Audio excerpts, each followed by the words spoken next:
Welcome back. Donald Amamgbo fires back. Marriage was toxic. Ex-Sharon claims ambush. Marries Shawn Faqua. My people, another story here. You just have to breathe before talking. Because what we're witnessing right now between Donald and Sharon, a young lady who had just married, and Shawn Faqua, is the perfect reminder that peace and pride don't mix. One must bow from the other. Let's start from the top. Sharon had a wedding, beautiful wedding that looked like a Nollywood fairy tale, love, joy, and even a train, literally a moving train wedding. It was fresh, creative, romantic, and her glow was the talk of social media. She gave testimony in church, thanking God for healing her from heartbreak and talking about how her previous marriage ended suddenly. One day, her husband just woke up and said, "I'm done." Now pause there. A woman's testimony of healing is not an attack, not really, right? But because we're in the age of digital defense, her ex-husband, Donald Amamgbo, came out swinging. He released a detailed statement, and when I say detailed, I mean every paragraph was dripping with explanations. He explain. Receipts, VDM style, defense. He said he didn't just wake up one day to ask for a divorce. According to him, the marriage was toxic, full of quarrels, entitlement, disrespect, and financial chaos. He claimed Sharon even asked for a large portion of his wealth 9 months into the marriage. Then he gave what I'll call the philanthropist pain list. How he sponsored her education, trained her in event planning, funded her family, helped her parents, gave her a house, a car, cash to start afresh, and even still sent her to Paris and Italy after filing for divorce. He said, and I quote, "I prayed with her on her last day and wished her well." Now that part, "I prayed with her," would have been beautiful normally, but if only he stopped there, but he didn't. He went further to explain how he invested in her, how he shared, how he's ungrateful. She basically painting her as ungrateful. Basically, the new wife is bringing peace now, and that's we go explain because no evidence. All the good he did for next is no longer gratitude. It's score keeping, and score keeping always smells of ego. I learned this the hard way. You say you don't want to wash dirty linen in public, but you've already hung the whole laundry out on Instagram. Let's be clear. We all have a right to clarify lies. But the moment you start mixing truth with bitterness, you lose credibility. What was meant to sound dignified starts to sound defensive. Now, I understand his frustration. It's not easy when your ex goes to the public with a version of events that makes you look cold and heartless in the name of testimony. But maturity is knowing when to let your new peace speak for you. Because look at the timing. Sharon just got married. The world is celebrating her. You, as her ex, are already remarried and claiming peace. Well, instead of enjoying that peace, you're now trending online, writing epistles that sound like old wounds disguised as wisdom. My people, that's not peace. That's proof that peace never truly came. One of the biggest lessons in emotional intelligence is this: if you truly moved on, you don't need to explain the past. Silence is not weakness. It's not always power, but it's not weakness, okay? Especially when both parties have supposedly found their person. Now to the ladies, Sharon's church testimony was heartfelt. It's cute, right? But it could have also been wiser, because even when your story is valid, timing and tone matter. A wedding testimony should be about grace, not grief. You're in a new chapter. Why flip back to the last page? I find it disrespectful to the new husband. Sometimes peace means resisting the urge to narrate your pain publicly, because the moment you do, you invite the past to perform again. And trust me, the past loves an audience, the attention. That's exactly what happened here. She spoke from healing. He responded from hurt. And now both look like they're still entangled. From what Donald wrote, there's something deeper at play. You can feel the pride of a man who gave and gave and gave. Sense the defensiveness of someone trying to prove he was not the villain. I know how that feels. I've been there before. But true power doesn't chase validation, it rests in stillness.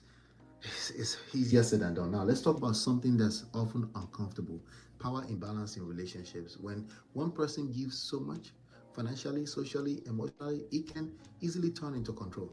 Even without intention, you start believing your love is an investment. Mr. Nice Guy, that must yield loyalty. You stop seeing your partner as a person and start seeing them as a project. That's not love, that's management.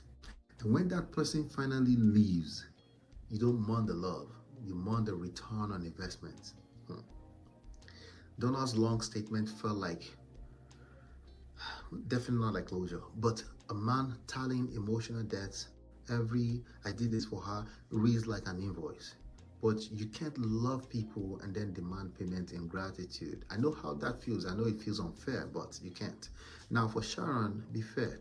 A version of events also came across as simplified. No marriage collapses out of nowhere. When people say, I didn't see it coming, it usually men says that. It often means, I saw it, but I didn't want to believe it. Sometimes complacency, though. Sometimes the signs are emotional exhaustions, and they're subtle. Sometimes quiet resentment. You wake up one day and your partner says, I'm done.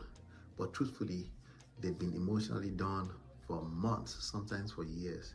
That's why emotional awareness inside relationships is crucial. Pay attention to tone, changes, disconnection, avoidance. Because by the time someone starts saying they're done, they've already said it to themselves many times. Now, let's address the moral line. There's no allegation of abuse or criminal wrongdoing here, but there is emotional manipulation on both sides. There's pride, there's performative peace, there's ego dressed as enlightenment. When Donald says, I helped her family, that's noble. But when he follows it with, she was ungrateful, that's control. Because real giving doesn't need a certificate.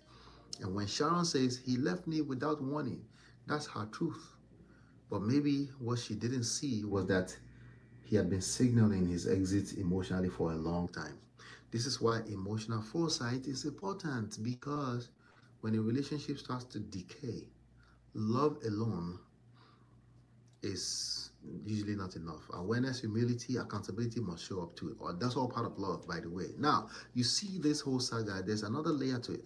It's also about image management. Both of them are trying to shape the narrative. I'm the calm one. I'm the victim. I'm the healed one. I got peace. But healing doesn't need marketing. It shows in your energy, not your interviews. Not You go explain. Because stop talking about your ex. Every time you bring them up, you reopen a chapter that should have been sealed. You end up dragging your peace into public opinion. It's easier said than done, but you have to try practicing that. Whether it's Sharon's testimony or Donald's long essay, both stem from one thing: a need to be understood. But here's the truth: closure doesn't come from being understood, it comes from understanding yourself. Now, let's be real. Sharon's new marriage looks beautiful. There's love, there's chemistry, there's joy. That's what she should focus on, because what you focus on expands.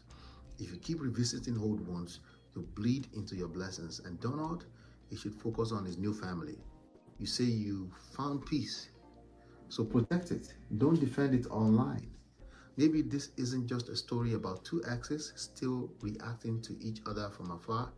Maybe it's a mirror showing how many of us still struggle to separate healing from proving a point. Because when peace becomes performance, it's no longer peace. Sometimes you have to let silence defend you. I said sometimes.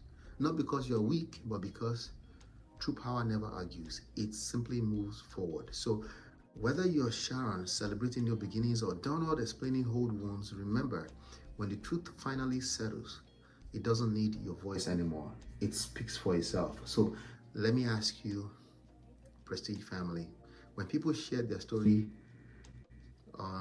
after moving on, do you think it's closure, or just a quiet way of saying, I'm still not done? I'll be right back.